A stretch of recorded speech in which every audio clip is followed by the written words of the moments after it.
I've been doing this job for a very long time now. I've been doing this job essentially, I would like to say, since 2001 when I first did a show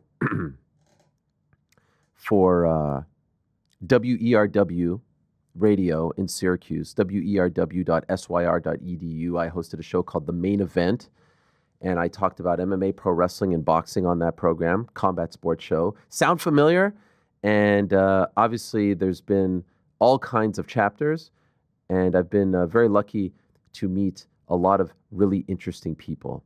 I'm not just saying this because he's about to walk into the studio.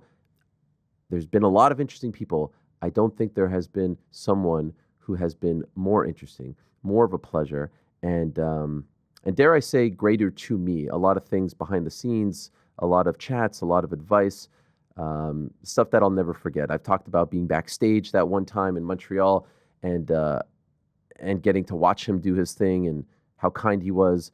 Just stuff that I will truly, truly never forget. The last time I had a sit down with him was in November of 2021, right before Survivor Series in Barclays. We did a quick one at the Staples Center, or it was Crypto maybe at that point. We did a quick one after the announcement that essentially TKO was being formed. That was a quick one. The last time he was in studio was the day Daniel Cormier and John Jones had their melee in the lobby of the MGM Grand. It's been that long. And so it is long overdue, and what a day to have this chat. What a time to have this chat. Let me just fix this right here. What a time to have this chat with the announcement of WWE and ESPN coming together and all the things that happened this past weekend at SummerSlam.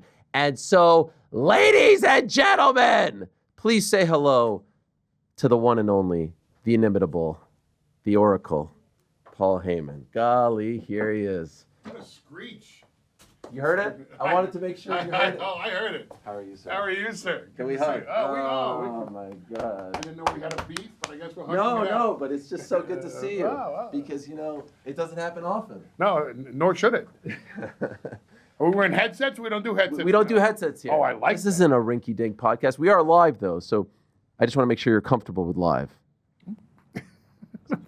I have a few years behind. Yes. Behind me on doing live. How are you, Paul? I'm okay. I'm doing all right. You're a blessed man. I am a blessed man. That's usually Can we the at least answer. do it right though? Yes. Wait. Make sure you're talking. Yes. Talking to the microphone. Yes. Ladies and gentlemen, my name is Paul Heyman. Not the screechy. Sorry. That thing. The nose over Yes. I got it. It's okay. Oh my God, what an honor. That's like having MJ shoot a free throw in your home gym. Or Indeed. Babe Ruth. Yes. Indeed. Oh, I'm supposed to lean forward right into the microphone. No, listen, If you ever had headsets on and your producer could tell me. Make love. Lean forward. Make love to the microphone. No one wants to see a guy in a nice suit like this wearing headphones. No, I concur with your assessment. Right. Yes, sir. Golly, there's so much to discuss. Thank you so much for doing this.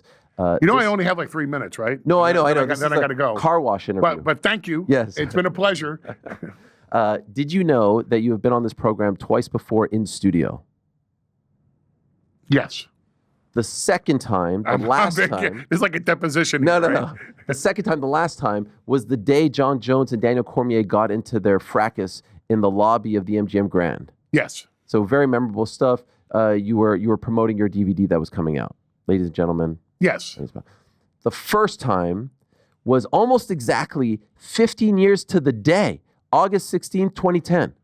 Almost exactly 15 years to the day. Everyone remembers it because it was a great chat. It was a long chat. I think it was an hour and a half or so. I remember it because you brought this massive jug of coffee right over there. You brought a massive jug of coffee. There's you and I. August 16th, 2010. But Paul, did you know this? Did you know Here it comes. that it happened in this building on this floor? This chat in this building on this floor. Why? Because that was for AOL.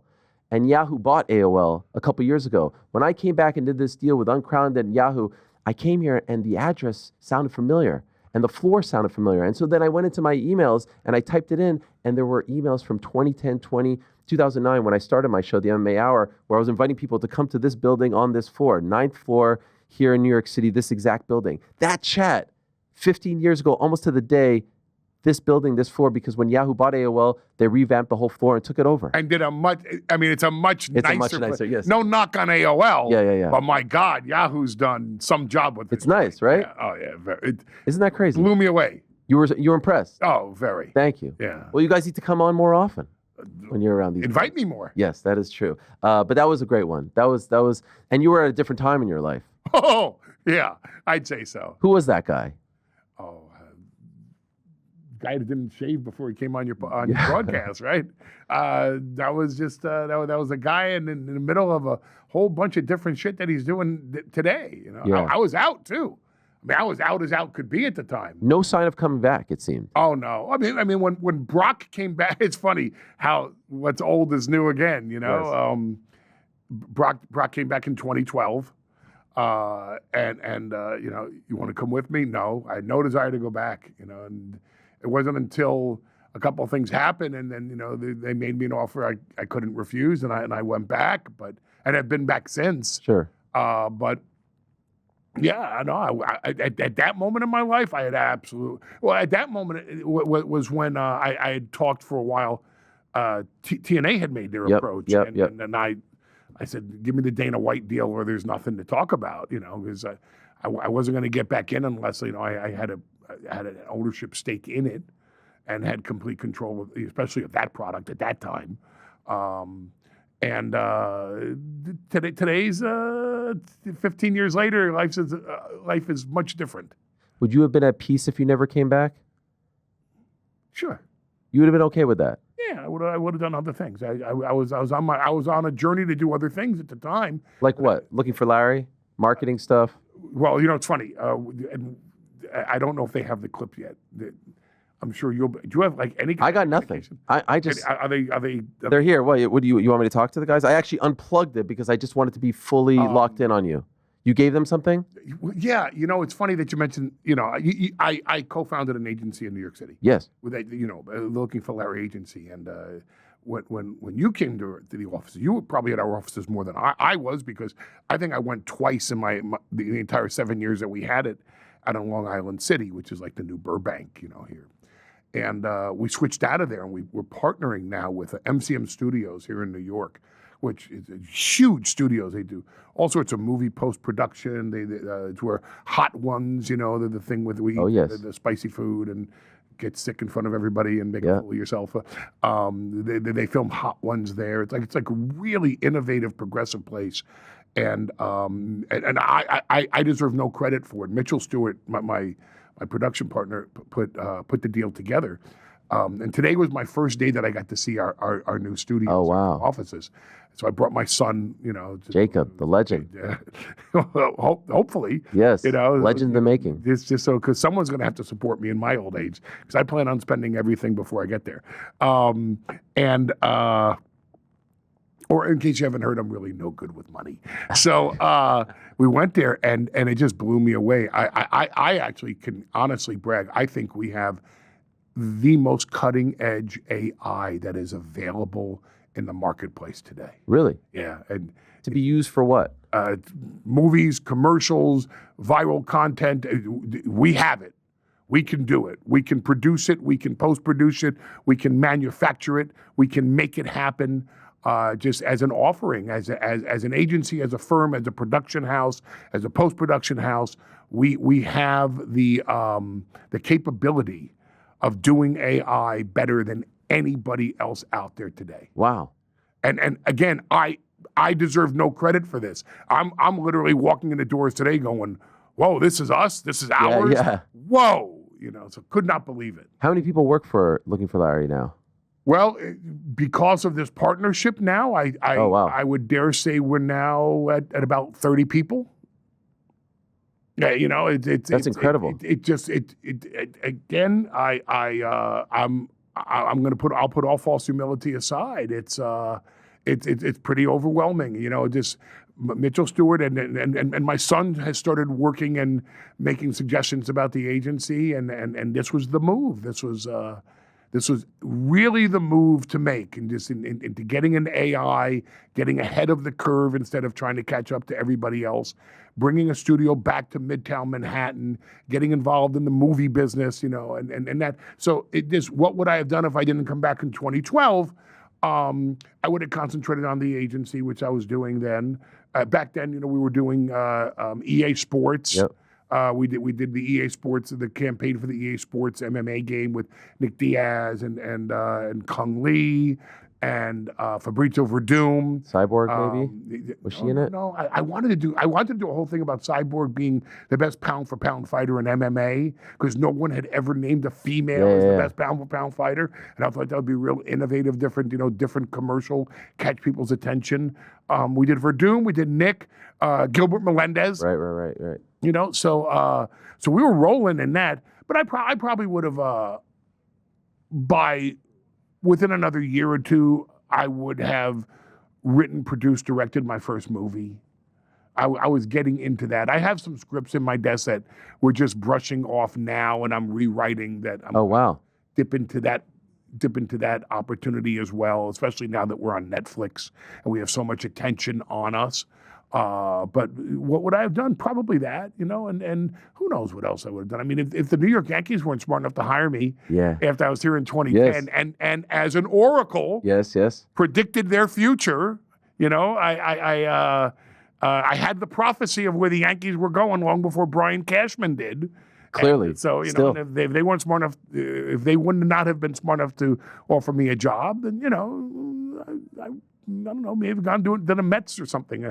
I would have been involved. I mean, I would have been involved somehow in New York, and then I would have been involved somehow on a global basis and stuff like films or feeding, you know, content to streaming services or creating television shows and stuff like that. But I'd say it's all worked out. I have absolutely no complaints. Yes. I'm home. You know, it became home again. When did it become home?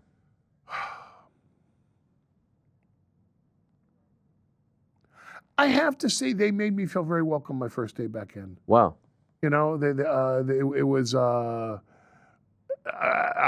was real cautious walking back in the door. I was like, oh, how's this going to work out? Because it always ended up volatile on my way out the door, and it hasn't been since 2012. You know, it just. I was welcomed back with open arms, and I've been made to feel at home since. I have really no complaints about it. So what's interesting to me is obviously we have known over the years that you've worked on the creative side. Sometimes you weren't on TV, sometimes you were on TV. But you know, I had the great pleasure, and I hope you don't mind me talking about this. No, go ahead. That weekend in Montreal, Elimination Chamber, I believe it was 2023. Yeah. I still say to this day, it's one of the best weekends of my life. It was. I got to live out a fantasy. I got to see what was really going on behind the scenes, and to me, the best part was you. The way you treated me, the way you just said, like, stick with me, kid, and watch.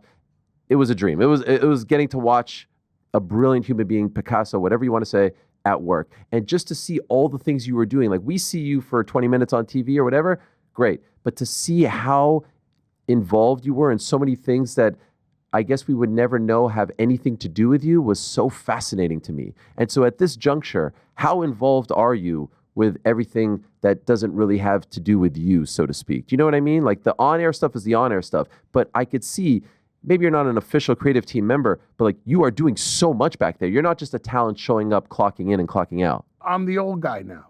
And you know, when Roman Reigns bestowed the name the Wise Man on me, number one, that was a real tribute to Lou Albano, Freddie Blassie, and Ernie Roth, the Grand Wizard, because they had a lock on Vince McMahon Sr.'s promotion in terms of being the heel managers. And they were known as the three wise men of the East. Mm. And no one could get in here. No one. Not Bobby Heenan, not Jimmy Hart, not Sir Oliver Humperdinck, not Gary Hart, and nobody. Nobody could get in to WWF, WWE, because it was a lock by the three wise men of the East. So in calling me the wise man, which means I inherited the mantle from them, that was a great honor inside of the business. And in terms of behind the scenes, it's a name I took seriously because a lot of people will come to me because I'm the old guy now, because I've survived so many regimes. I worked for Vince McMahon Sr. as a photographer.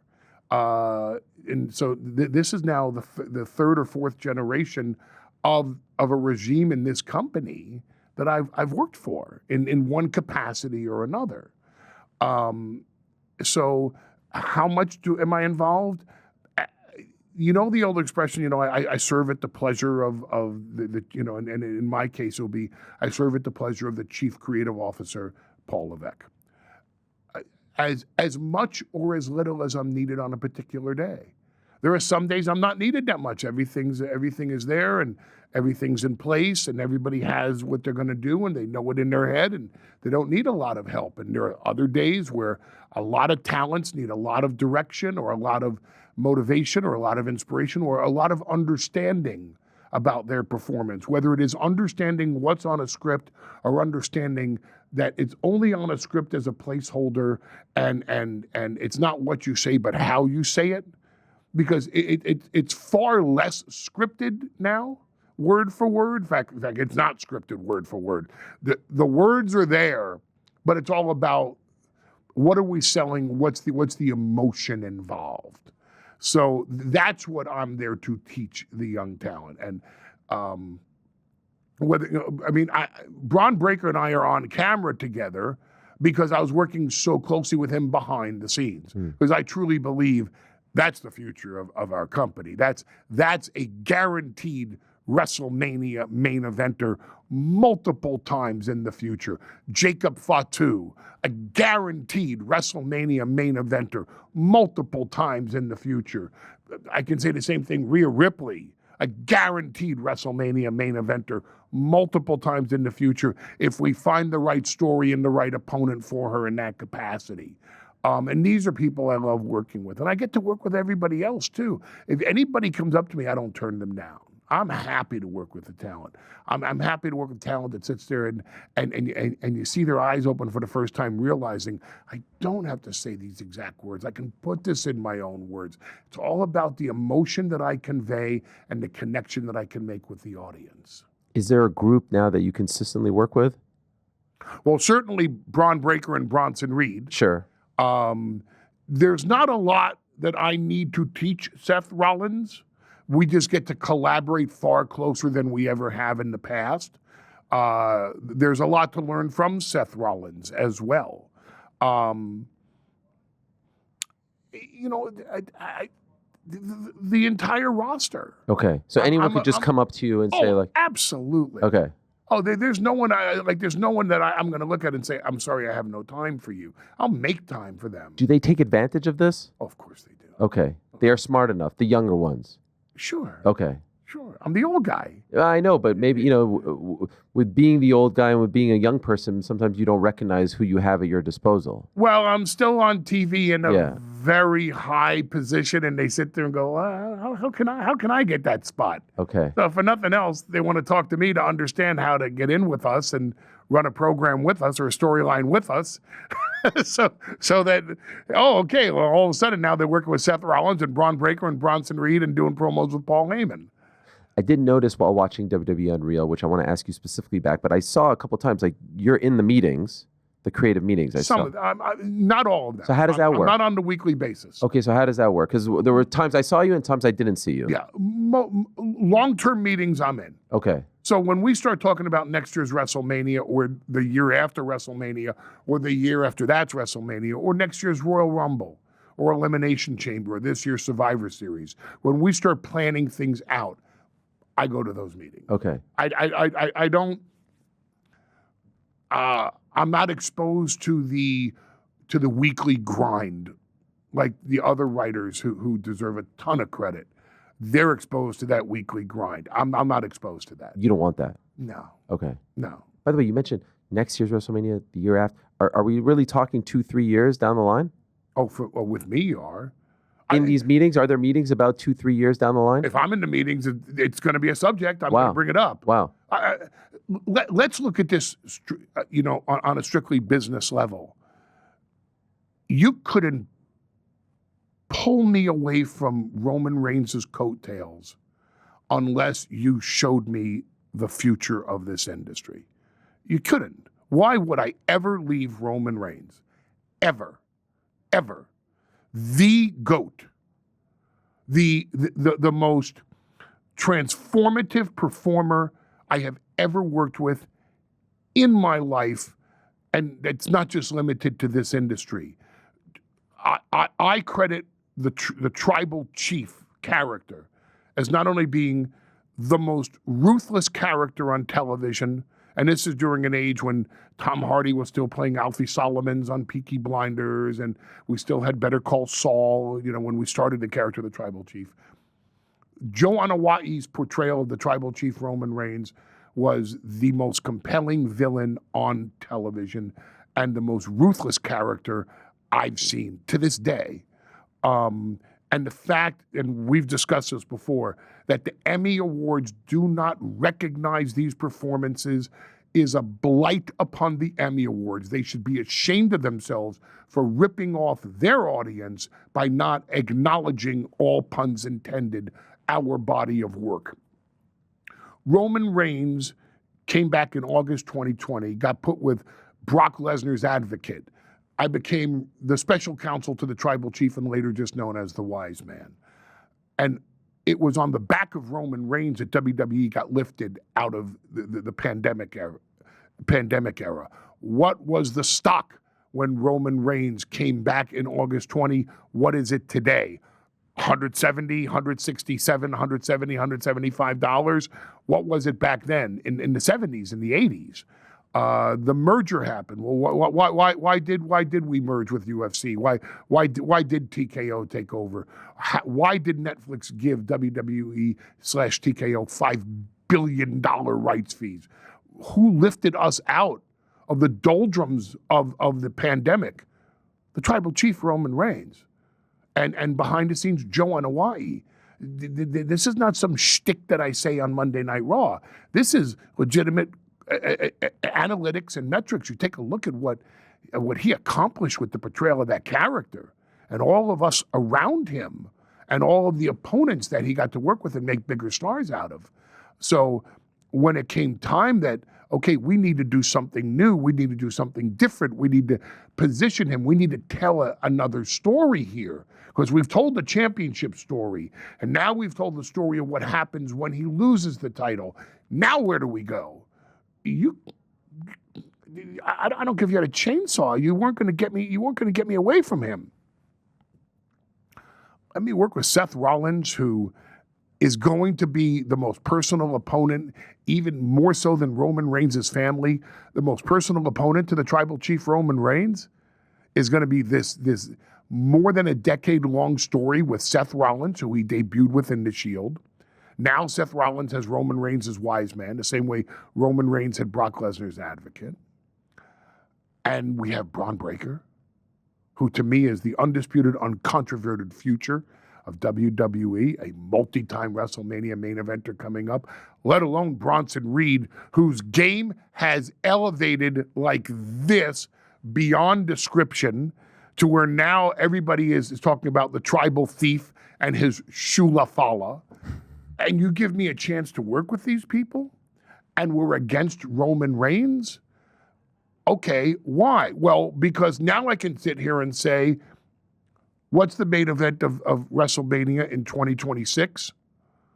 What's the main event of WrestleMania in 2027?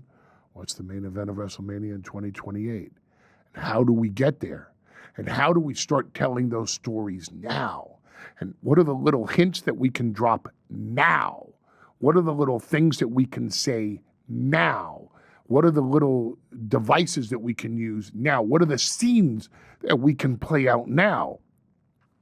That we keep on going layer upon layer upon layer upon layer in these deep storylines that then come to fruition at next year's Mania, that leads to the next year's Mania, that leads to the next year's Mania. So if I'm sitting in a meeting and we say, okay, where are we going for next year's Mania? Well, we're going 3 Manias from now, because this Mania is just the pathway to the next year's Mania, which is the pathway to the next year's Mania. long-term storylines is where it is. It's the same reason why, and this was discussed on Unreal, and this was discussed ad nauseum by a lot of other people. Same reason why it wasn't time for Cody to become champion. We discussed this. In Los Angeles. It wasn't time for Cody to become champion. There was another WrestleMania main event coming out of that. There was another year of that story to be told. And so it's never just about, let's get to this year's Mania and here we go and we'll figure out the rest after that. If I'm in a meeting, I want to talk about 3 Manias from now, and then let's tell the story backwards. In the old regime, specifically the Vince McMahon era, were those conversations happening, or is this a byproduct of the new regime? Because it does seem like there's a lot more.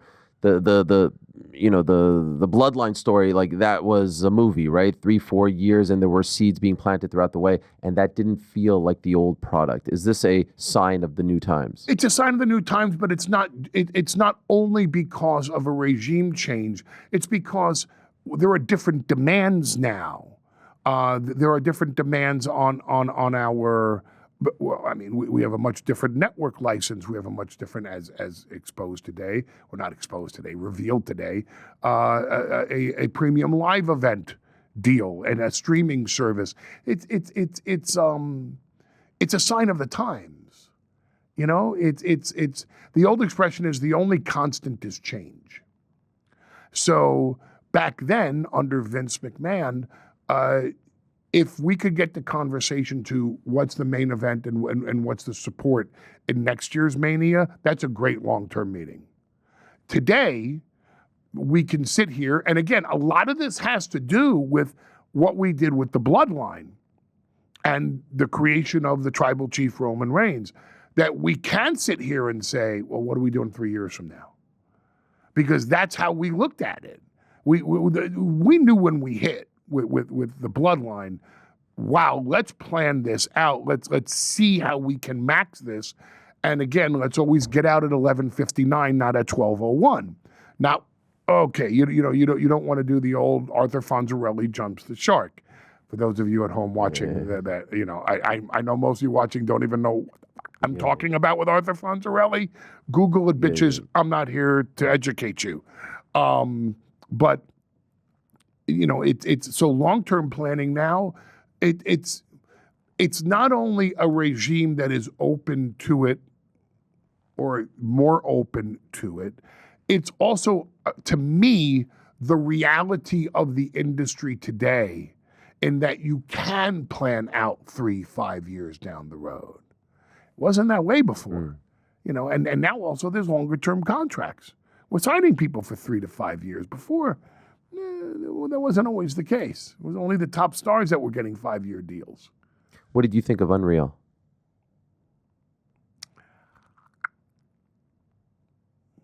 It's a reality of the industry today that I have to accept.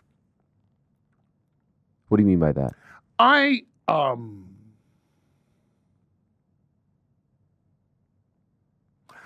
grew up in this business at a time when, if you're in a bar and someone walks up to you and says, "Oh, you're in that fake wrestling business."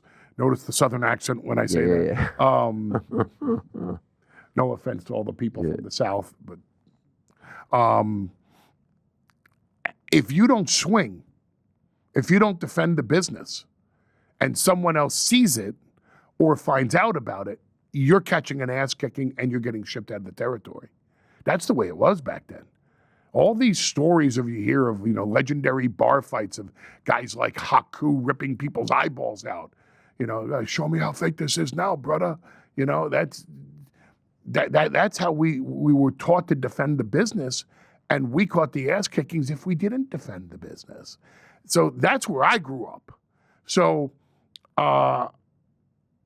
to now be in a situation where it's so open, to where it's not just, this is how the magic is done, but we're going to show you the wires, and we're going to show you the crew that inserts the wires, and we're going to show you the writing team meeting in which we discuss the wires to do the magic trick.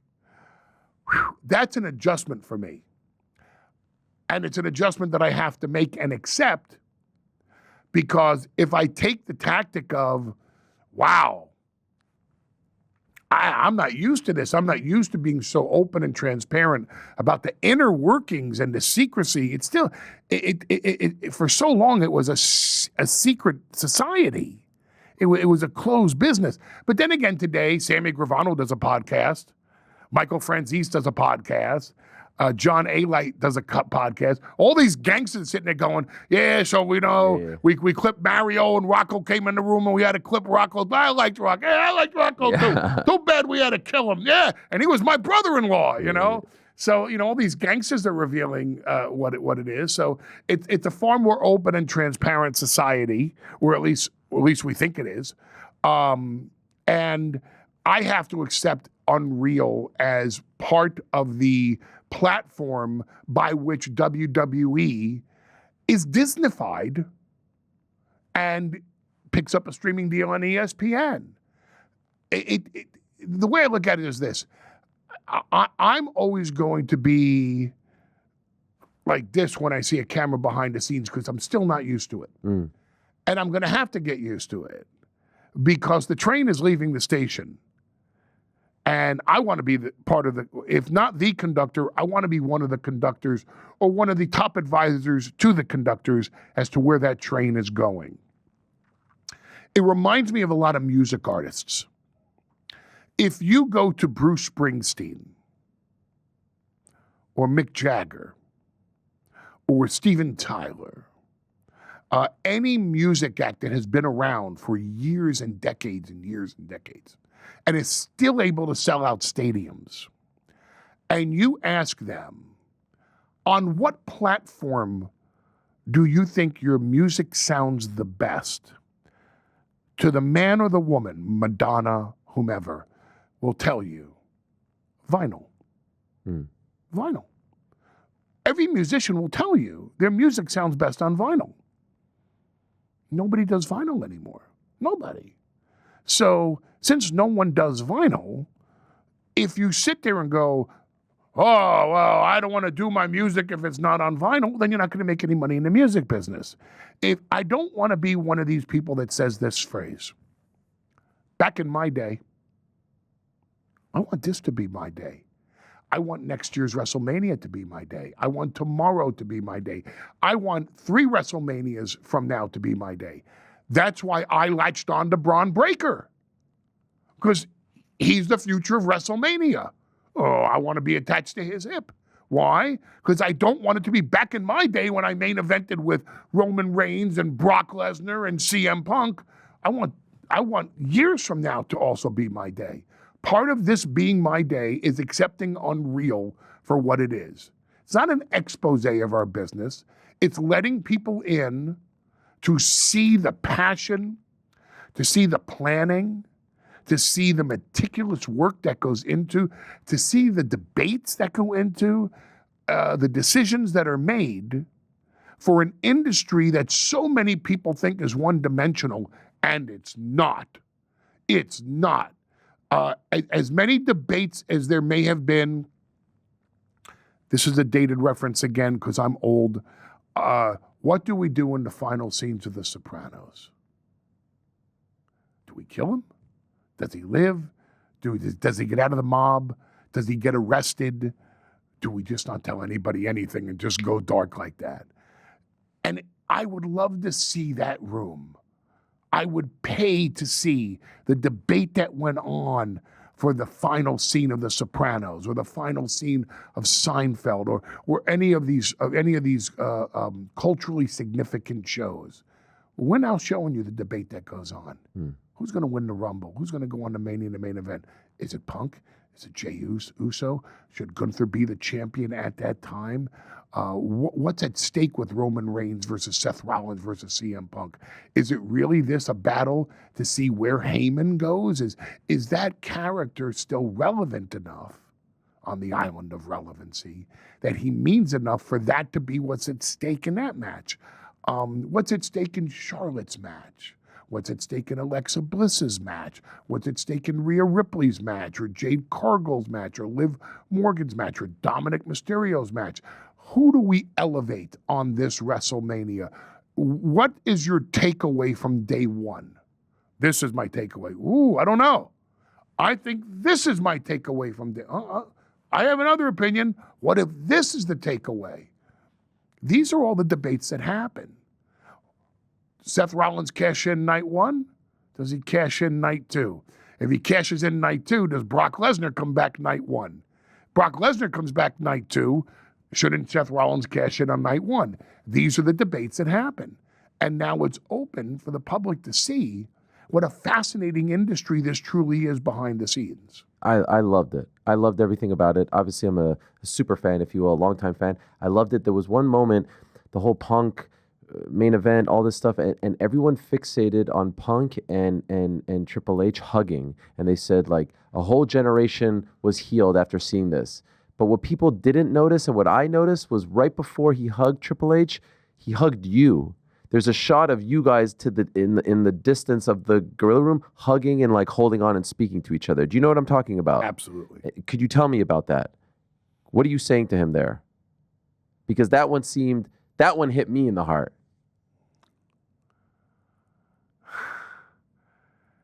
I told him, I said, you made it and you did it on your own terms. And there's no charity here. And this is not a political move. It's not a gift. It's not being done just to appease you or even the audience. You're in the main event of WrestleMania because you earned the right and the privilege to be in the main event of WrestleMania. And you made this happen. And you worked your whole life for this moment. Enjoy it. Enjoy it for everything that it is, because you made it. You made this happen. And I told him, I'm so proud of you, and I'm so happy for you. And here's the best part. We get to walk out there together. We get to do this together. We get to enjoy this entrance together. And thank you for letting me be a part of it. And and then I hit him with the phrase that is so long gone in our industry and shouldn't be. Thank you for the house. That's a great phrase. Yeah. That's amazing. I love that. But all three of them deserve to hear that. Yeah. All three of them deserve to hear thank you for the house. Seth Rollins gave the most brilliant microphone performances of his entire career going into WrestleMania. If I had any doubts that it would work with Seth Rollins, and I didn't, my God, his performances going into Mania, I thought Seth Rollins stole the lead up to Mania. I really do. I thought he was the most riveting, the most believable. Just my God, his promos were just so on point in putting us all in our place, putting Roman Reigns in his place, putting even CM Punk in his place, and setting up his heel turn. Punk was just such a compelling character, and you understood, you knew, you could see how real this was to him, that he was going to main event WrestleMania. And for Roman Reigns, just the tribal chief in his first WrestleMania, walking out to the ring in half a decade without the title around his waist. So for Roman Reigns, what was that going to be like? And the manner in which he told his story, and the manner in which he let you know that these two guys are working with me, Roman Reigns, the absolute undisputed #1 top star in this entire industry, and just maintaining that position and that aura and that mystique. They all three deserve to hear thank you for the house. Only one got to hear it, though, Punk, because I was with him. Right. Okay, so much, man, there's so much to discuss with you. You mentioned Seth, and you mentioned, the run recently that you're on with him. Saturday was incredible. What a story. And I will be honest, I haven't been paying attention much to the news. I'm just sort of enjoying things. My kids like it. And it was nice. It was nice to be surprised. So I didn't know injured, not in. I knew he was hurt, but I didn't know all the other stuff in between. So when he came out, I was like, holy shit, this is great stuff. Was he ever hurt? No. Never hurt. Even like when he was jumping around at Saturday night's main event. No, that was Plan B. Holy. Well, what do you mean? What do you mean by Plan B? Well, the story since Mania is a power grab.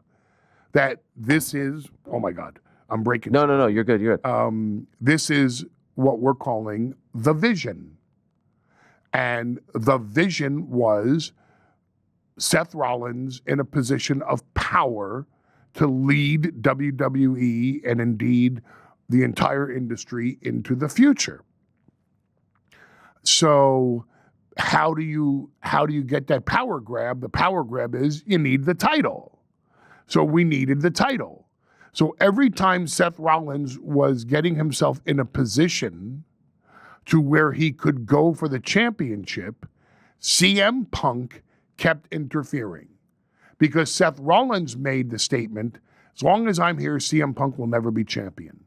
And Punk decided to reverse that on Seth Rollins. So Seth Rollins realized he's never going to be champion as long as CM Punk is around. Or at least as long as CM Punk sees Seth Rollins going for a title. So we need Plan B. So Plan B became get the Money in the Bank briefcase and get out of the way. Out of sight, out of mind. So Punk never sees it coming. It just so happened that CM Punk ends up in the title match at SummerSlam. A happy coincidence on our part. It just so happens CM Punk happens to win at SummerSlam. Now, if CM Punk didn't take that beating from Gunther, it would not have made sense for Seth Rollins to have cashed in the Money in the Bank briefcase at SummerSlam. The idea was wait till a champion, Gunther or Punk or anybody that could beat Gunther, and there's not a lot that can, is in a position of vulnerability, cash it in so that Punk can't interfere in the match to stop Seth Rollins from winning the title. It just so happens Punk was in the match. It just so happens Punk won the match. So talk about all stars aligning at the same moment. Not only do we get to prevent CM Punk from stopping Seth Rollins from winning the title, we get to take the title away from CM Punk, who never gets to enjoy the championship, who gets to live out another. CM Punk had a dream as a kid to main event WrestleMania. He got to main event WrestleMania, but his best friend betrayed him, smashed him in the testicles, turned on him, and he didn't get to win in the main event of WrestleMania. He had another dream too, by the way. He wanted to thank the fans, wanted to thank everybody that chanted his name, that chanted CM Punk, CM Punk, CM Punk, for all the years that he was gone, till WWE had absolutely no choice but to bring CM Punk back. And he gets that moment in his life where he wins the title. He gets to thank the audience that brought him back. CM Punk and the audience that chanted his name are co-champions together. But he doesn't have the title long enough to get the damn side plates put on it. Or as I said on television, he may have had the wedding, but Seth Rollins stole the honeymoon, and that title was good. So here we get a chance to take it away from CM Punk. Half the fun of watching CM Punk win the title was the knowledge that Seth Rollins had that he was going to take it away from him. So that was the opportune moment to cash in, and so we did, and that was Plan B.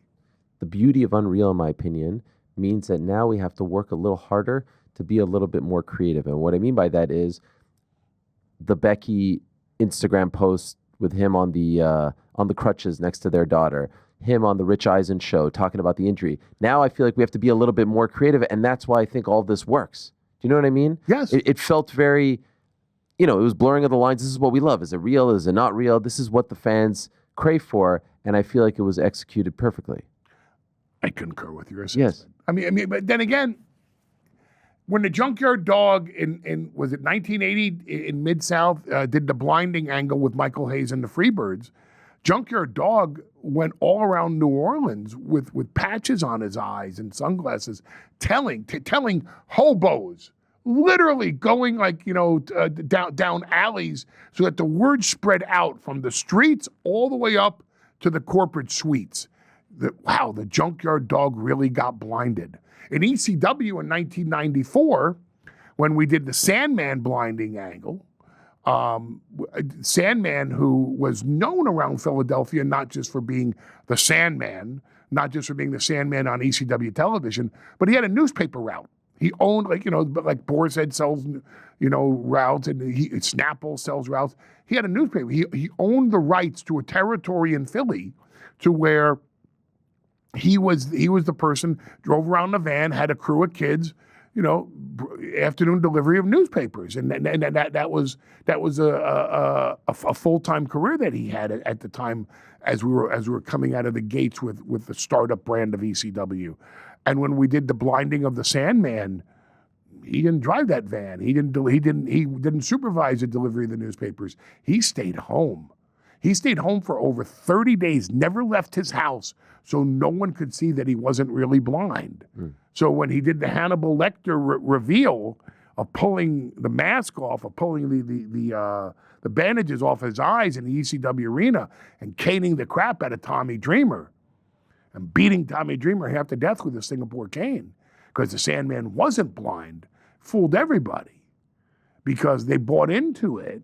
Because no one had just seen him going to the local store going, hey, don't tell anybody I'm buying a 6-pack of beer. Or with the Sandman's case, a case of beer or 2 cases of beer from the smash into his forehead and bleed as he's driving home. Not that the man drives drunk or anything. No. Not insinuating such a thing. So, it's been done before. And, it just now, if we want to protect the story, if we want to lure the people in as to not knowing, if we want to add mystique and intrigue, we have to be very careful 24/7, 365.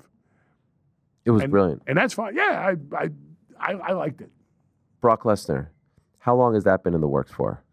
That happened real quick. Really? Yeah, that happened. Like what's real quick? Week, 2 weeks? A couple weeks. Okay. I mean, at least to my knowledge. I got tagged into it after the deal was done. Okay. And when you say deal, like, did he need a deal to come back? What do you mean by deal? Well, he wasn't coming back on speculation. No, he is Brock Lesnar. No. What I mean by that is, like, did he have to sign a new contract, or was he still? Because we hadn't seen him for 2 years. Oh, I'm sure there's a new deal involved. Okay. And obviously, this has been met with some criticism, right? There's still this ongoing. Everything in life is met with criticism. I don't pay attention to that. Is the criticism fair? Nah, I don't. I don't pay attention to it. He's here. See, that's a reality of the fact. He's here. And if you were in MetLife Stadium on Sunday, you would understand that return meant a lot to that audience. That audience was jacked to see Brock Lesnar come out and to see him F5 John Cena. Nobody left MetLife Stadium going, oh, God, they brought back Brock. People were just going nuts. That's our paying audience. They're happy to see him. I'm happy to be part of a team that presents him. Everyone has criticism in life. There are people that criticize Jesus. There are people that criticize Moses. There are people that criticize Muhammad. There are people that criticize God or gods. There is no president that has ever existed with 100% approval rating. Or there's no president that's ever existed that someone hasn't pointed to and say, that president sucked. There are people who to this day think Abraham Lincoln sucked. They're wrong, but they think it.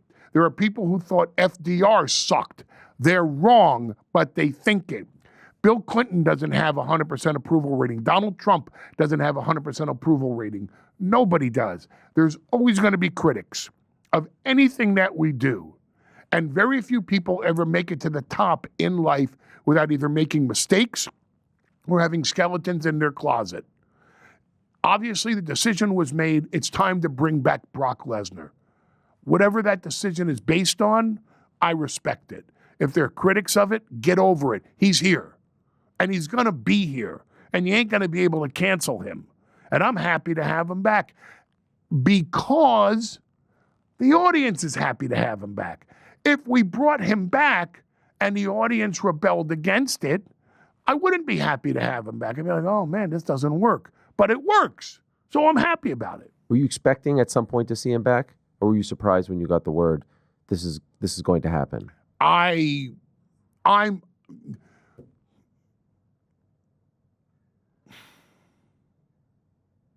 didn't know if he was ever willing.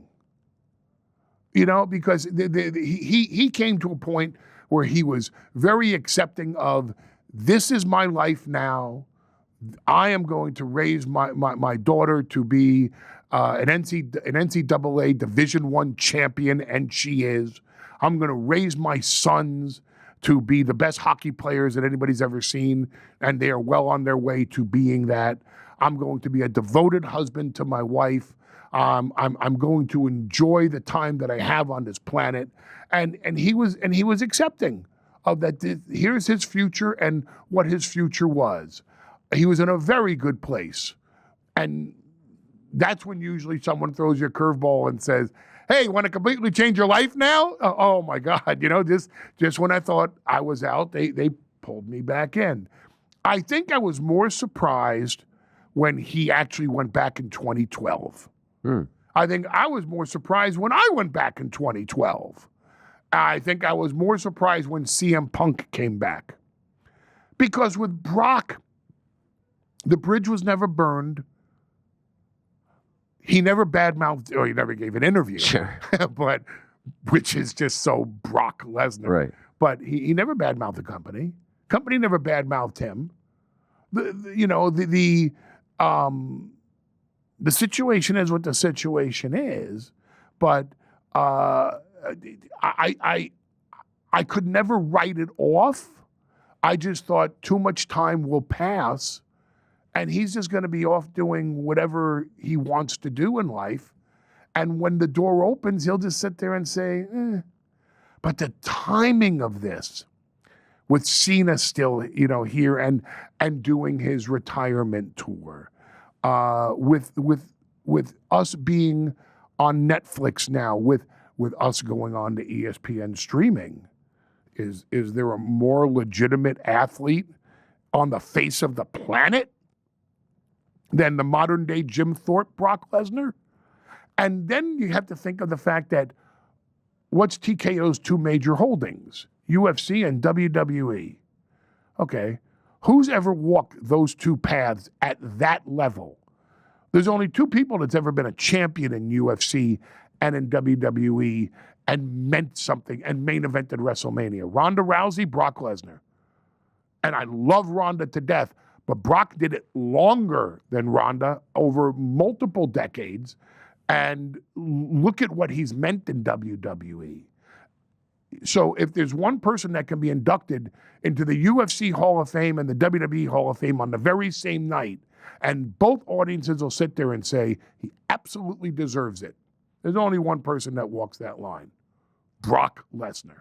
So the fact that we're owned by TKO, and they brought back the man that beat Randy Couture, the greatest heavyweight champion of all time, and didn't just beat him, Brock didn't wrestle him, Brock beat him standing up. Brock knocked out Randy Couture.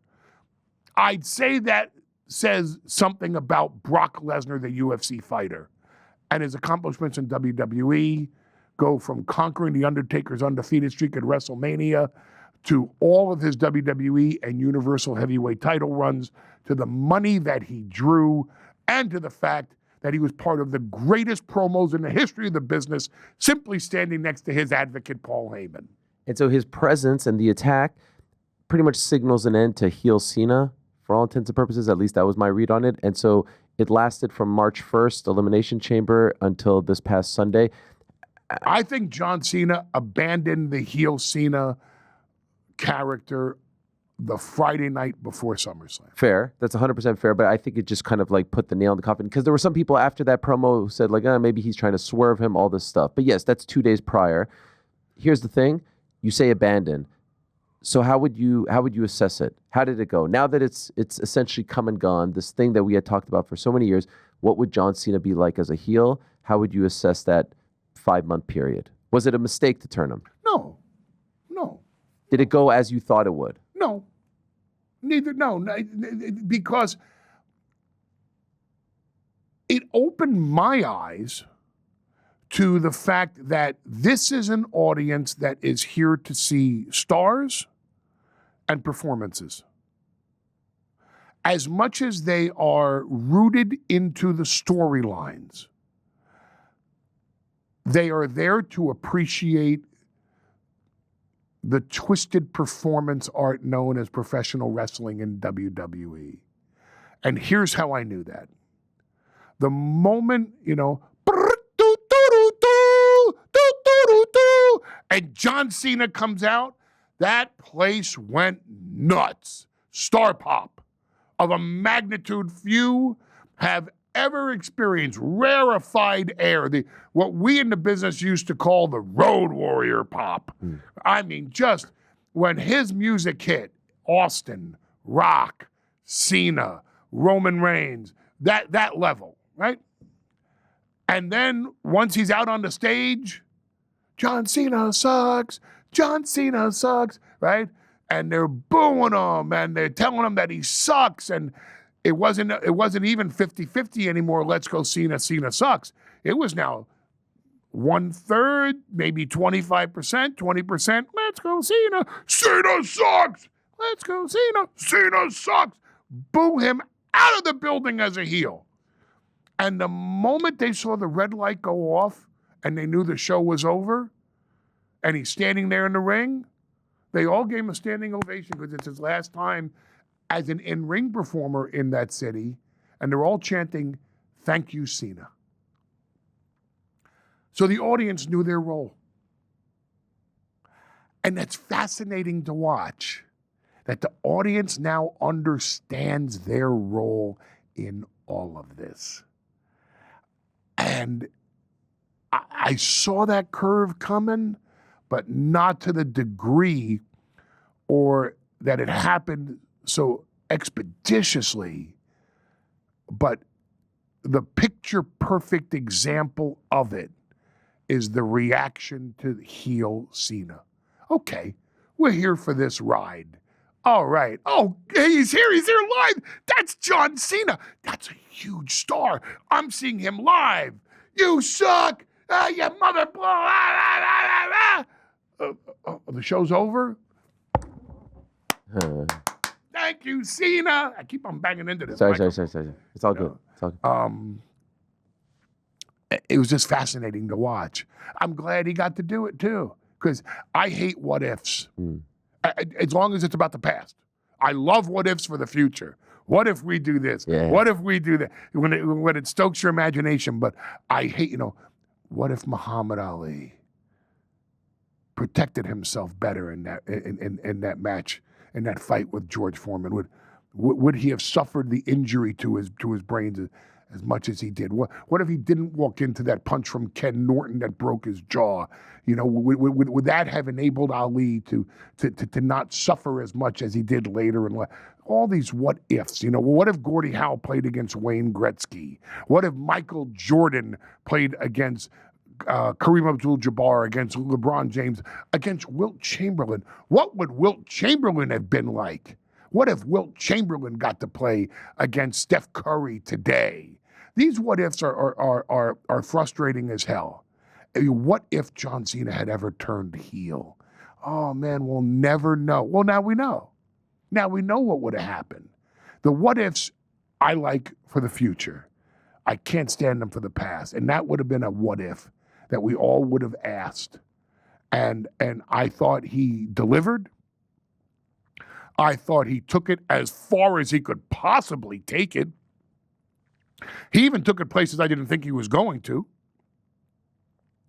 And he put his heart and his soul and his passion into it. And it was a risk for him to do that.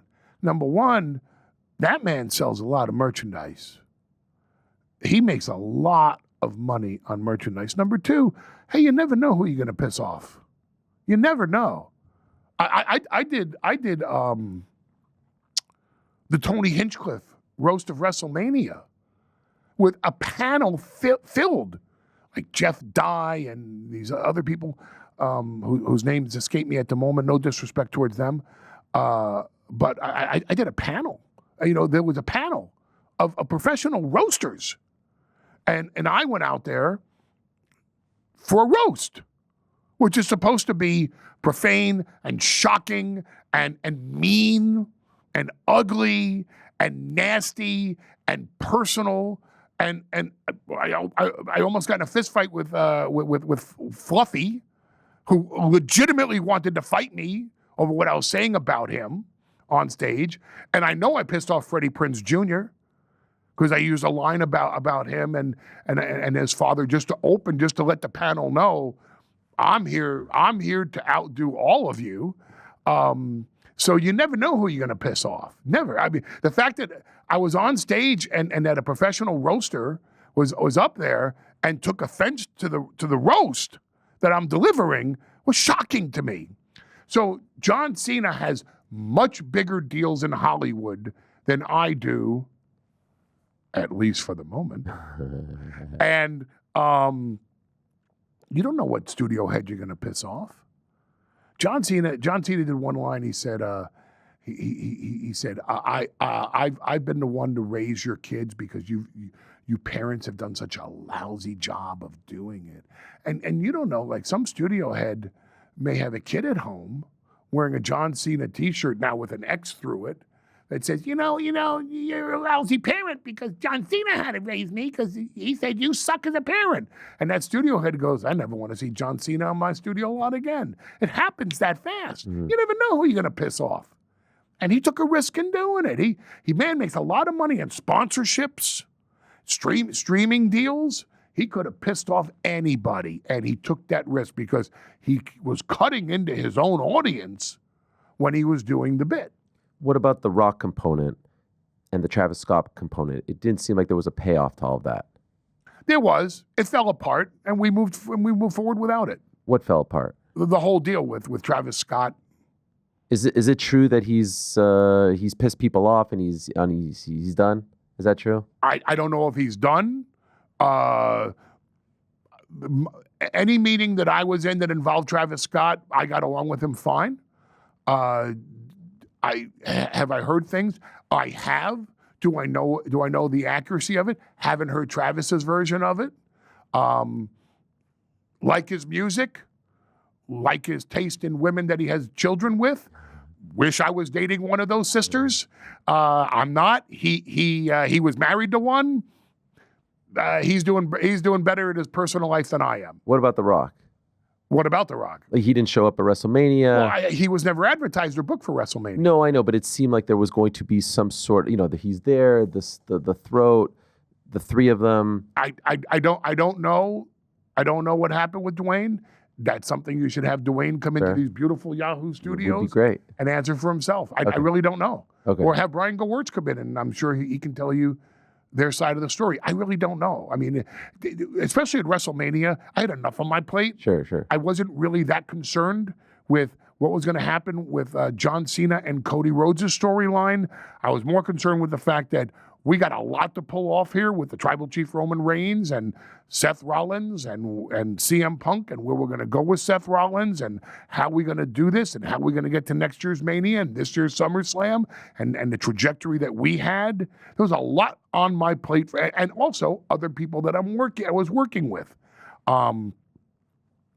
Just the talent backstage at the time, because Mania, there are a lot of people that are going to get their nerves up going into Mania season, and a lot of young talent in our locker room. A lot of young talent. You have someone like Tiffany Stratton working with Charlotte Flair, and that almost fell apart, and did for a moment. We had to get that train back on the tracks. So just people, and I get along great with both of them, and wanted to help both of them get that train on the tracks. So to pay attention to what's happening, that's not going to make it to Mania. Hey, this is what's going on. I don't give a fuck. I don't care. Okay, are they going to be at Mania or not? No, fuck it. What are we going to do? Don't have time to sit there and say, ooh, what happened? I mean, I understand as a reporter, it's your job to ask and to find out and to deliver the news to the audience. So it's not gossip to you, it's news. But to me, backstage, that's just gossip because I have too much on my plate helping us get not just to WrestleMania, but to the main event of WrestleMania. And that's what I was involved in. So, and trying to help everyone else who are future WrestleMania main eventers. So if they're not going to make it to Mania, I don't care why. Dwayne Johnson going to be at Mania? No, don't care why. Travis Scott, what are we doing with him? He's going to be at Mania. Don't care why. Don't care. Or he was, right. But we'd be afterwards. No, we don't know. We don't think so. Okay, great. God bless him. I hope he sends a signed what they don't make albums anymore. Oh, they don't make CDs anymore. What do they make? Vinyl, old school. Oh man, vinyl. See, it can't be. We take it all the way back. Can't be vinyl. Take it all the way back. Could I ask you, Rollins, Bronson, Bron? How long has that been in the works for? Like when does that seed first start to develop? When we start talking about next year's WrestleMania. So this has been like a year ago. This idea that eventually we will get to the point, right? Because like that was nowhere in the plan. No, the conversation. Well, the original idea for this year's Mania was Roman Reigns versus Seth Rollins, Gunther versus CM Punk. That was the original idea for this year's Mania. Okay. And along the way, when we got to Survivor Series, and I came back. And also Cody Cena, right? I think so. Okay. I think Cody Cena was always the path. Okay. Listen, we also discussed at some point, do we do Roman versus Cody 3? Mm. Do they main event a third WrestleMania in a row? That would have been interesting too. We explored all options. We got to Survivor Series. I came back with CM Punk to save the original bloodline from Solo's bloodline after they had put me through the table at Madison Square Garden. The dynamic between Roman and Punk was so fascinating to watch that at some point we said, ooh, is it Roman versus Punk? Is it Seth versus Gunther? Is it Roman versus Punk and Seth versus Gunther? Wow, there's something to be said for that, And then at some point, we realized it's so much more intriguing as a triple threat. And Jey Uso's riding a wave of momentum. So if Jey Uso wins the Royal Rumble, and he goes on to face Gunther, and now you have a stadium filled with people that not only get to do that entrance, but in celebration of a title victory, you get that celebration at WrestleMania. What a WrestleMania moment. And then you have this intriguing triple threat with Roman Reigns versus Seth Rollins versus CM Punk, two founding members of the Shield, Paul Heyman's best friend, the tribal chief who rescued Paul Heyman from the ocean of obscurity and brought him on the island of relevancy, Seth Rollins, who I really didn't have a lot of association with over the years, except for the fact that I brought in the Shield as bodyguards, policemen, enforcers for CM Punk in 2012 when he was the WWE champion. So you have all these stories that have been told since 2012 amongst the three participants and me. That's the way to go. So if we go there, what do we do? What do we do in this match? What makes sense? What makes the most sense? What gives us the most options? What gives us a story that we can tell throughout this entire year till next year's WrestleMania? Let's not just stop there. What gives us a story that we can tell the next year's WrestleMania and propels us to the year after that, and the year after that, and the year after that? So now it's not just about these three people and me. Now it's about who's the future? Bron Breakker. Okay, let's get him involved. Look how Bronson Reed's coming up. Look at his performances going into War Games. Look what he did with Seth Rollins.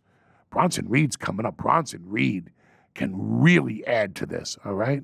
Let's put him in the main act. Okay, who else? Well, there's always Jey Uso. He's Roman Reigns' cousin.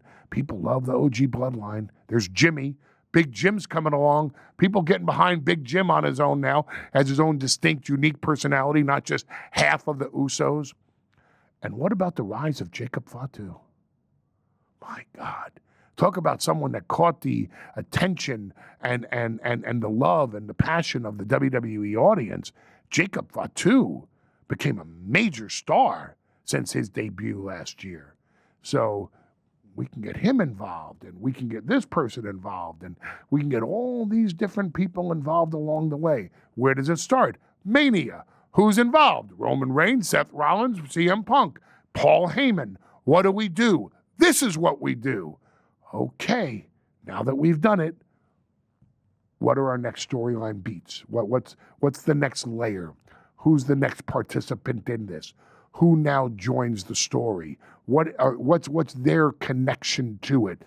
How do they elicit a passionate response from an audience that we are now saying, buy a ticket, tune into our streaming service, watch us every Monday on Raw and every Friday on SmackDown, so we keep on getting these multi-billion-dollar licensing agreements, licensing deals from the networks and the streaming services. How do you become a WWE fan based on the addition of this person to this top storyline?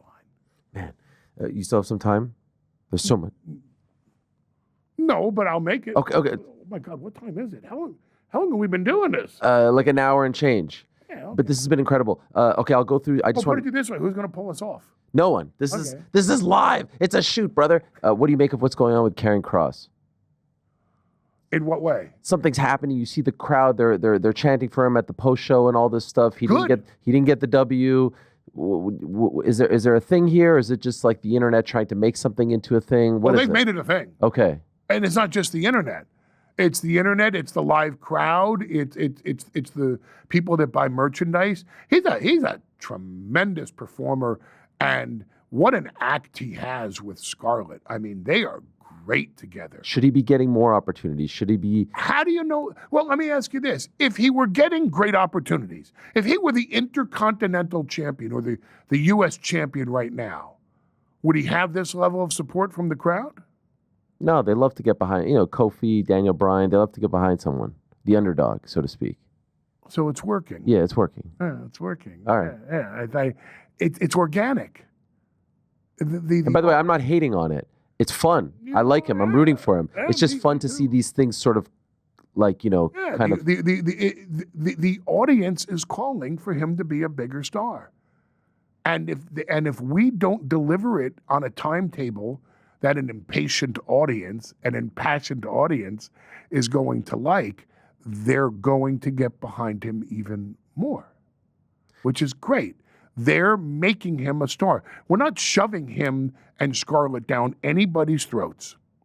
The audience itself is making him a star, and indeed, perhaps a top star. And he's talented enough, and so is she, to carry it. It reminds me of someone else, by the way, that was in WWE, that the audience felt, this is our guy. We like this act. We like him to be a bigger star. Why aren't you making him a bigger star?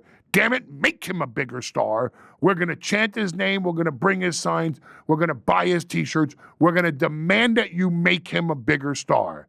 That guy's name was Steve Austin. Daniel Bryan, too. CM Punk as well. My God. Yes, I thought that's actually what you were going to say. Yeah, but yes, CM Punk. But yeah, point taken as well. I concede that point to you. Did you hear what Bill Goldberg said on the program? He was upset. Was that fair? It's Bill. You weren't surprised? It's Bill. Okay. It's Bill. It's, if you know, again, I have been the liaison for Brock Lesnar.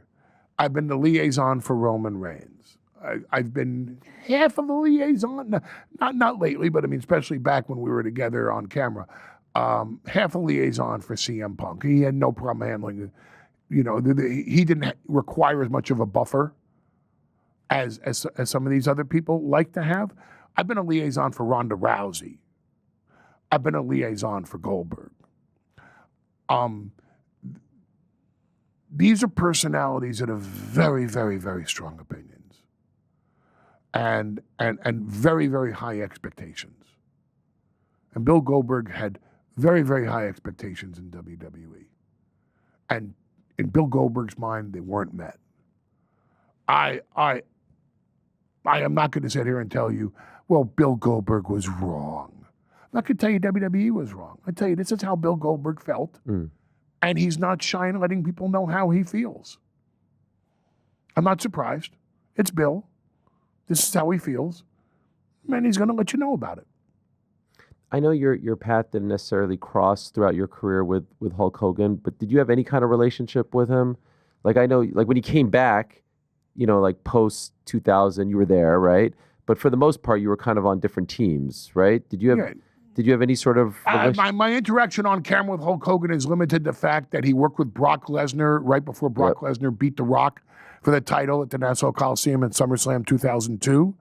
And when we did MetLife Stadium in 2019 and the show opened with Hulk Hogan posing with Alexa Bliss, I interrupted it and walked out to the ring to Real American to kick off the show for, of all things, Brock Lesnar versus Seth Rollins. My on-air exposure to Hulk Hogan was very limited. I didn't get to work with him behind the scenes that much. Even when I was writing SmackDown in 2002, and he was on the show for a brief period. I knew Hulk in 1980 when he was in WWE, and I was a 15-year-old photographer, and he was always super cool to me, and even cooler to me once he knew that I was riding with Afa and Sika, the Wild Samoans, because he loved the Wild Samoans and they loved him. Every time I saw him, he was a complete gentleman to me. The best thing, I know people have both their glowing love of Hulk Hogan, and I know people have their behind the scenes how much they hated him. Here's all I can tell you about Hulk Hogan. In 1988, I had just started in WCW. And it was my Midnight Express against Jim Cornette's Midnight Express. And Ted Turner had just taken over WCW. My Midnight Express debuted against Cornette's Midnight Express literally the week that Ted Turner took over WCW. A couple months into my run, and I'm 23 years old, and I mean, I'd barely been on national television that long. A couple months into my run, we're running in and around the Chicago area for a couple days. WWE is running in Chicago. We're running Peoria. They move on to like Milwaukee or something. We now run Chicago the day after.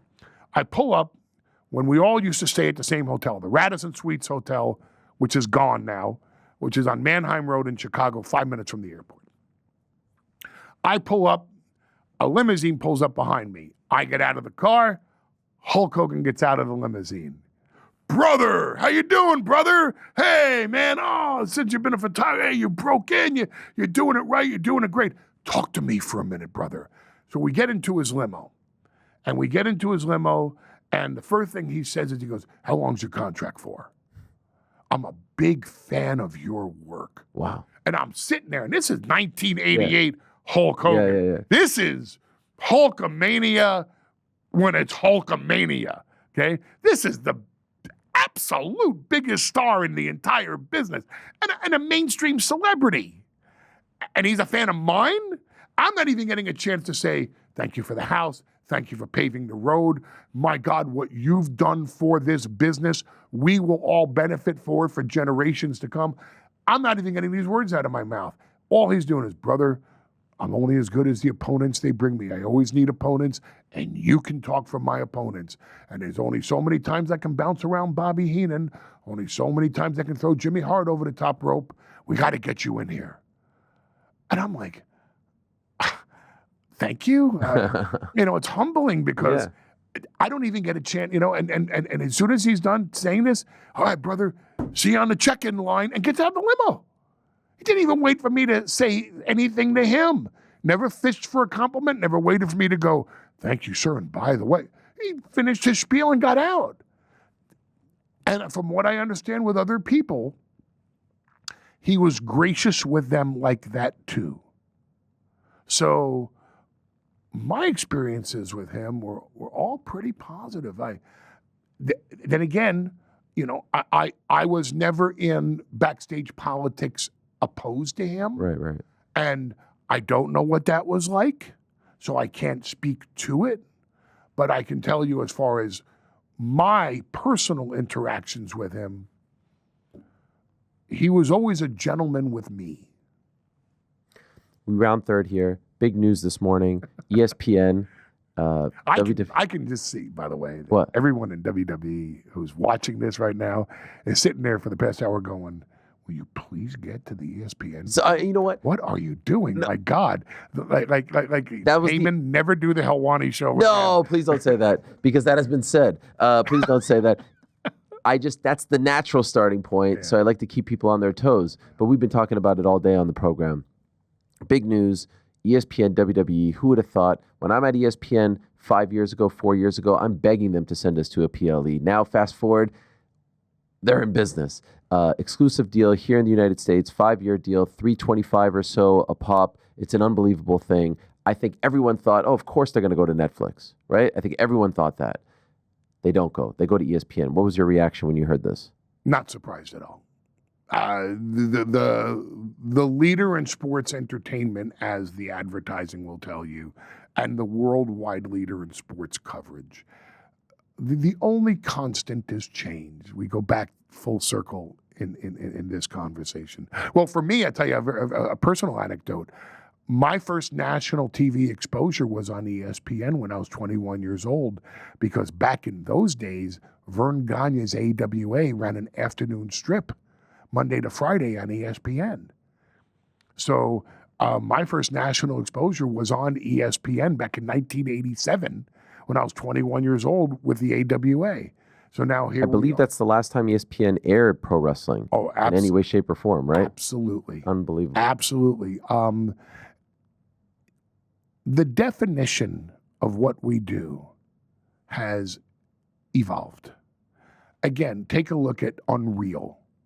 Unreal now lets you know just how big and intricate what we do truly is. It's not just a couple guys in their underwear going out to the ring saying, oh, I'm going to rip over your head and piss down your neck. Hey, your mother wears combat boots. Okay, that's it. Let's fight. Boom, boom, boom, boom, boom. Okay, brother. Boom. Okay, this guy wins. There's a lot that goes into it.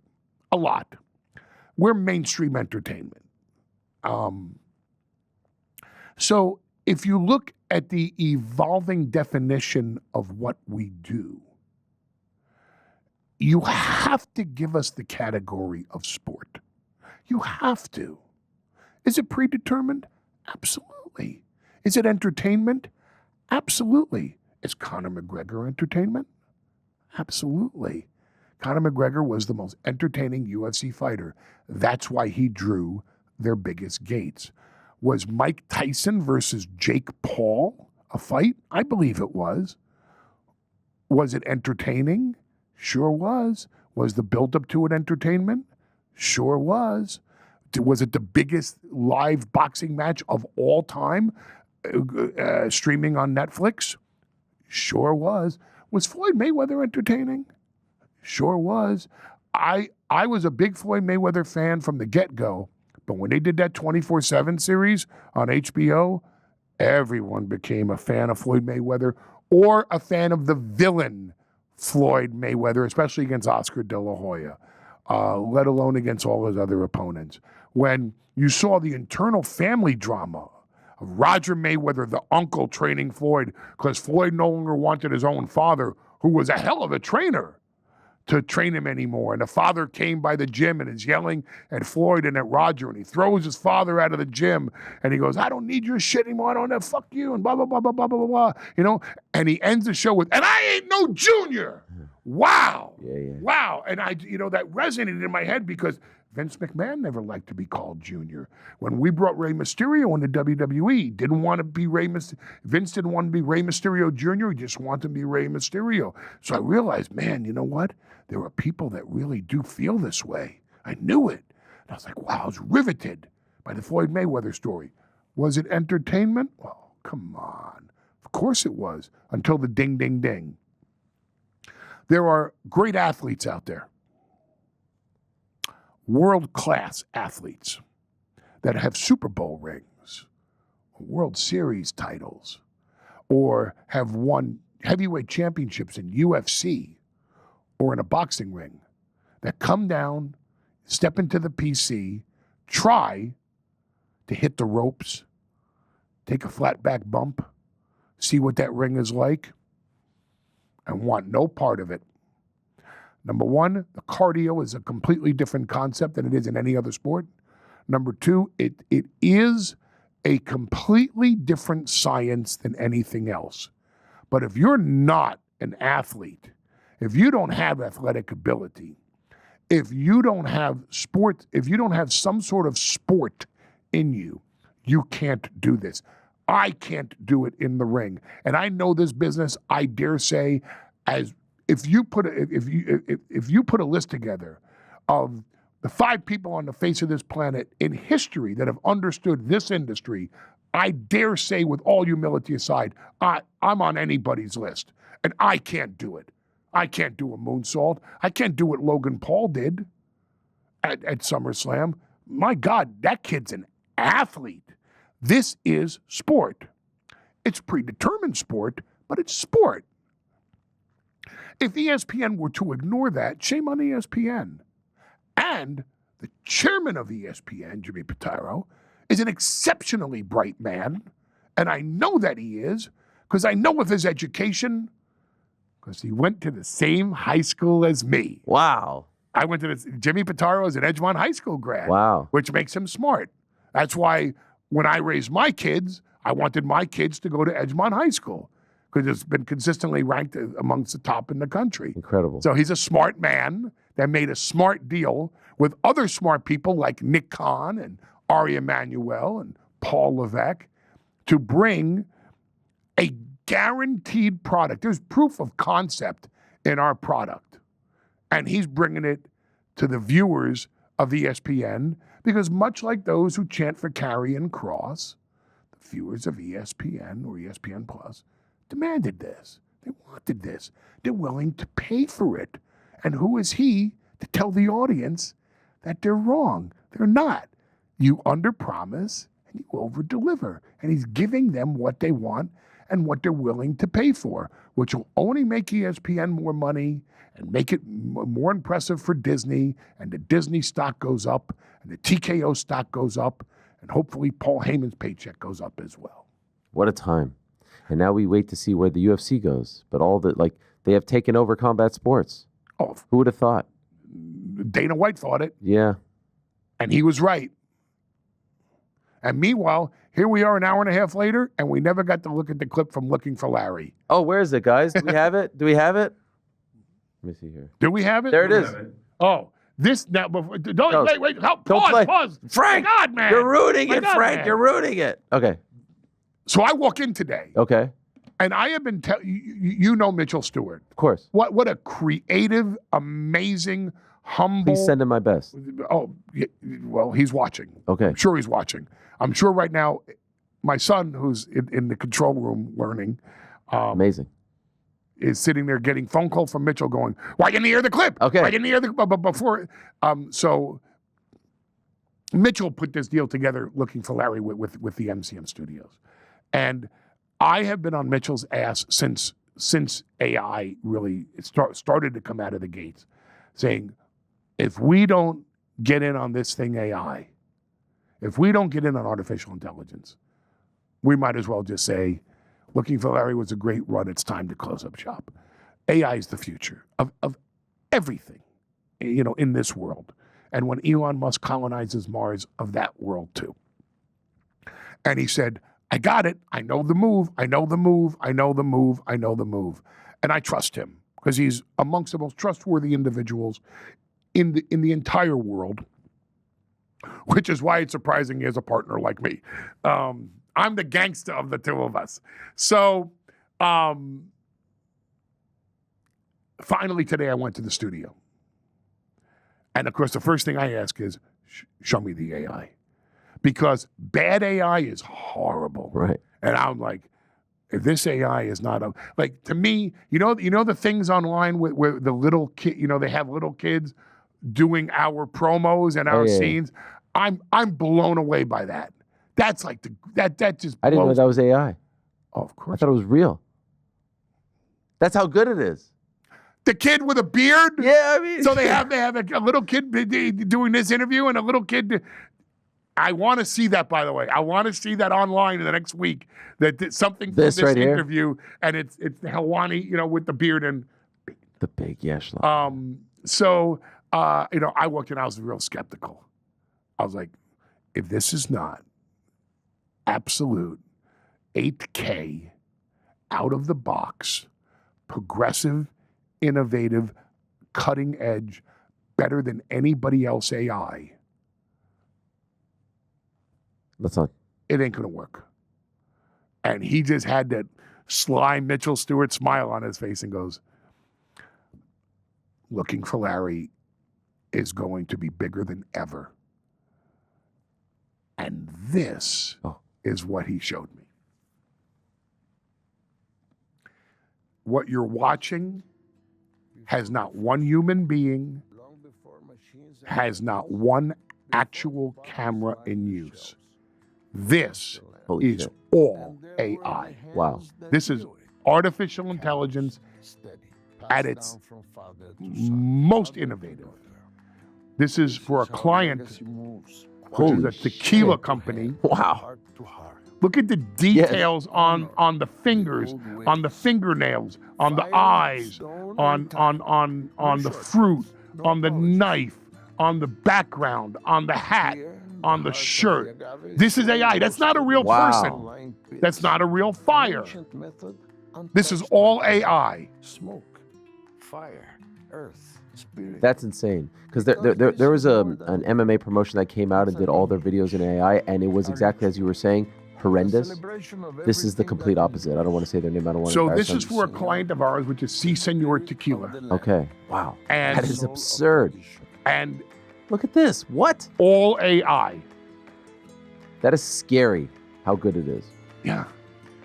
So today I wake up. Wow. And wow. I find out that WWE, which is on Netflix every Monday and worldwide on Fridays as well, that WWE is on this huge the biggest streaming platform on the face of the planet, Netflix.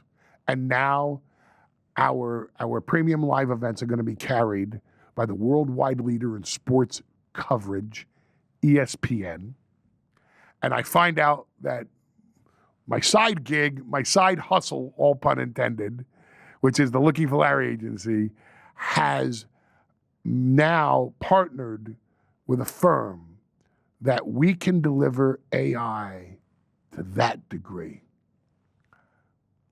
It's a good day. What a day. What a day. And I get to come here and do the Ariel Helwani Show for the final time WWE ever allows me in the studio. Why? Because we waited an hour and a year.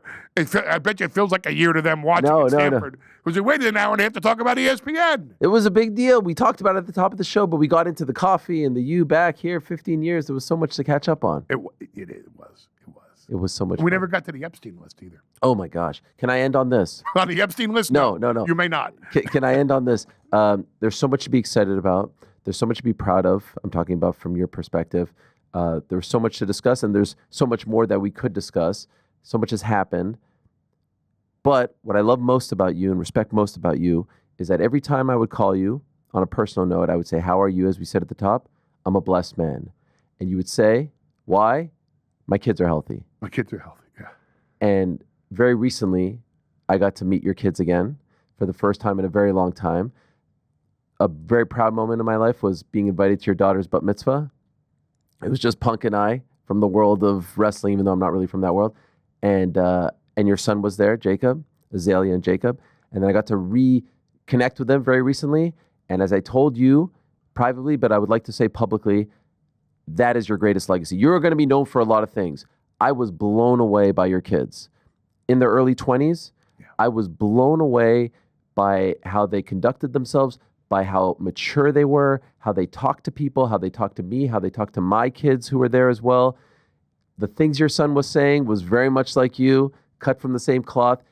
And I'm not just saying it because I wouldn't say it if I didn't. I was so impressed with your kids and the job that you have done as a father. And I hope that people recognize just how good of a dad and the job that you've done raising them, because I was blown away. And I told my kids afterwards that night, I hope you were paying attention to them because they were what I want you to be. Well, thank you. I am a blessed man. And my children are truly my parents' grandchildren. They inherited my parents' karma, not mine, thankfully.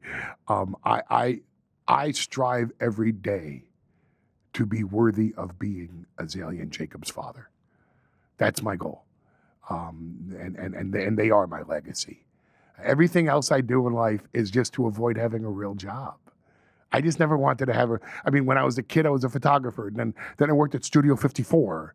And then from Studio 54, I had a public relations firm at 20 years old, and then I went from there to going on the road into this business. I never wanted a real job. I just never wanted to be one of many. So everything I've done in life is just to pursue my dreams and my passions, and avoid real work, and They are my real work. That's my legacy, and they're my breath, and I just every day of my life, I just want to be worthy of them calling me their father. Job done. I thank you for that, and I appreciate it more than I can ever describe. Of course. Thank you, Paul. I appreciate this more than I can ever describe. You know how much it means to me. Sorry for taking so much of your time, but sorry, why'd you do it? Well, there was a lot to get into. Well, sorry, I'm See, sorry. I'm making a screechy voice again. I'm sorry. That's Paul Heyman. He is the man. He is the Oracle. Catch him Monday nights on Raw. If you haven't watched Unreal, do yourself a favor. ESPN in 2026. So much excitement, so little time.